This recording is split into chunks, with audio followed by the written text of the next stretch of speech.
pozdrav svima, Rio Grepni klub Novi Sad, Kule Božju sa mnom današnjoj tehnici, prolazne vaterpolo garde, ajde o čemu se radi. Kad se dole nađe u vaterpolo gardu, naravno cilj mi uđe što više u mene, takođe, da počne da radi, da mi svi pojedu radi završnicu. Moj cilj je da ga spustim na leđaču. Jedan od načina kako se uravim je sled. Pogledam, otvorim glavu, kad ulaze ruke, dolazi moje glavu.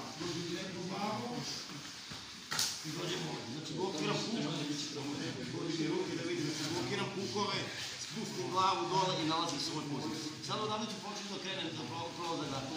Jedan od sledećih je da otvorim ovu ruku i krenemo da osnovna broj 1, osnovna broj 2, čelo, nađem se tu i lagano idem da tu i krenem. Sad gledam, ova ruka mi blokiram ovde i blokiram oba kupa. Kad smo ovako, dobro dolazi, da i lako da se stavlja i prođem da. Idem u druga strana. Znači, uvek mi je cilj da mi glava bude dola, ispod njegove, i cilj da ga bacim na padu. U ovom slučaju da krenem, idem, tu, blokiram, da polako otvaram, da bi mogo da kažem da stavim glavu. Znači, kada to odnosi, 1, 2, 3, blokiram, krenem gore, blokiram i odavde, zamenim, blokiram. Za danas toliko, leteći prolazak garda, hvatio še, respekt.